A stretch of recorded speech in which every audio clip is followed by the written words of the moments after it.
कुबेरेश्वर धाम प्रदीप मिश्रा जी का आश्रम है और यहाँ पर कुछ समय पहले, कुछ दिनों पहले बहुत भीड़ हुई थी। यहाँ अभिमंत्रित रुद्राक्ष का वितरण किया गया था। हमें आज 21 मई को 4 बजे पत्नी ने बताया कि रुद्राक्ष पुनः वितरित हो रहे हैं। यह सोचकर हमने तुरंत कुबेरेश्वर जाने का प्रोग्राम बनाया। भोपाल से 40 किलोमीटर दूर, सीहोर से 6 किलोमीटर आगे यह कुबेरेश्वर धाम है। बहुत अच्छा भव्य धाम आश्रम बना हुआ है प्रदीप मिश्रा जी का। हम यहाँ 6:30 बजे करीब पहुँचे शाम को। हल्की बूंदाबांदी हो रही थी, रास्ते में हम भीग गए और प्रसन्नता इस बात की थी कि हमको रुद्राक्ष की प्राप्ति हो जाएगी, यह सोचकर पहुँचे। मगर वहाँ कुछ लोगों से पता किया रुद्राक्ष वितरण का, तो लोगों ने यही कहा 5 बजे तक वितरित होते हैं। 6:30 बज रहे थे, हम लेट हो गए थे। यह सोचकर कि चलो कल फिर आएंगे, दर्शन तो कर ही लें। लेकिन वहाँ हमारी तरह ही और भी बहुत से भक्त रुद्राक्ष वितरण के नाम पर आ गए थे। बारिश और तूफान के बाद भी बहुत से श्रद्धालु वहाँ पहुँच चुके थे। ज़्यादातर श्रद्धालु मुझे ऐसे लग रहे थे कि जो वहीं रुकने का प्रोग्राम बनाकर आए थे। हम लोग रुकने की स्थिति में नहीं थे। हमने कहा कि हम तो 40 किलोमीटर दूर रहते हैं, कल फिर आ जाएंगे। यह सोचकर मन मारकर हम वापस आ गए। लेकिन वहाँ सारे कमरे फुल हो चुके थे।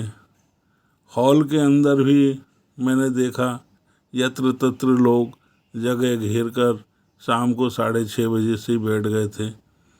8 बजे के बाद यहाँ गद्दे फ्री में दिए जाते हैं।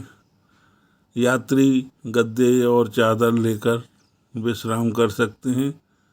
भोजन के लिए भी यहाँ लंगर की व्यवस्था है और रुकने की अच्छी व्यवस्था है।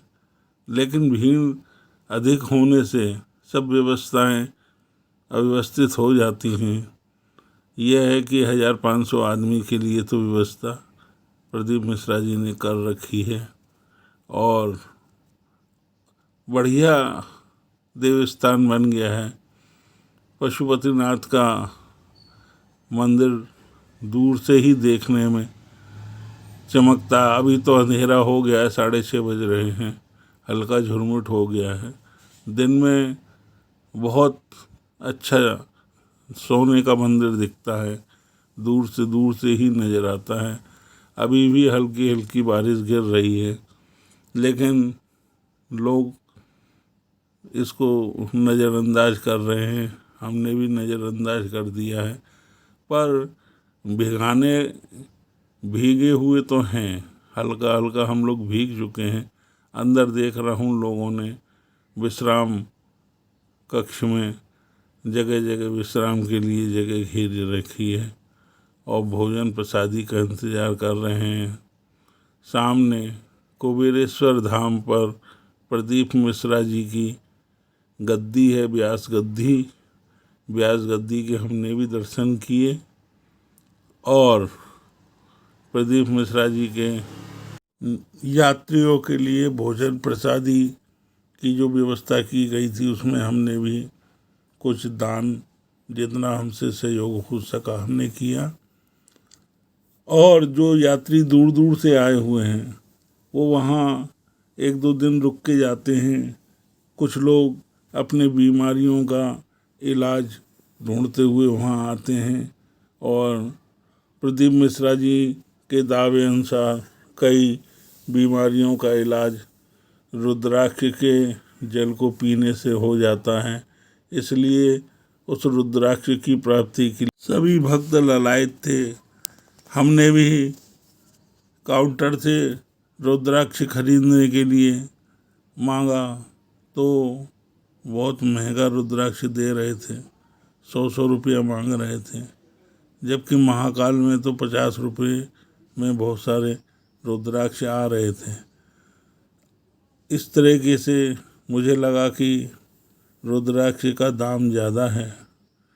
बड़ा रुद्राक्ष 200 से 150 के बीच में दे रहे हैं। 5 मुखी रुद्राक्ष 150 से 200 के बीच में दिया जा रहा है। मुझे महंगा लगा, पूजन सामग्री महंगी है।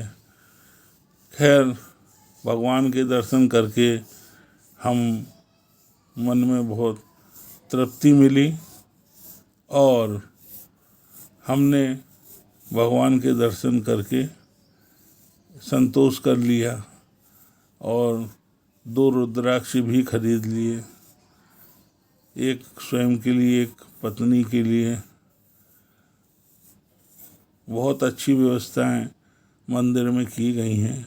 हमें अभिमंत्रित रुद्राक्ष तो नहीं मिला, लेकिन संतोष इस बात का था कि प्रदीप मिश्रा जी के धाम से हम रुद्राक्ष खरीदने में ज़रूर सफल हो गए। बाहर भी सड़क पर बहुत अव्यवस्थाएं थीं, चारों तरफ कीचड़ी कीचड़ मचा हुआ था, पैदल चलने वालों को बहुत दिक्कतें हो रही थीं।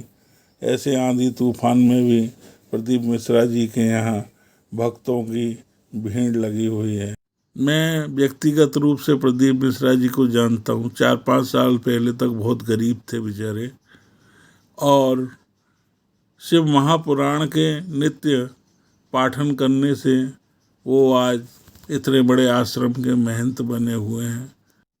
हमने भी शिव महापुराण की दोनों मोटी मोटी पुस्तकें खरीद ली और मन में निश्चय कर लिया कि अब हम भी नित्य इसमें से कुछ न कुछ ज़रूर पढ़ेंगे। भले एक शब्द पढ़ें या एक मंत्र पढ़ें, हमने ये आज से निश्चय कर लिया है कि हम भी शिव महापुराण का पठन पाठन करेंगे। ओम शिवाय नमस्तुभ्यम। ओम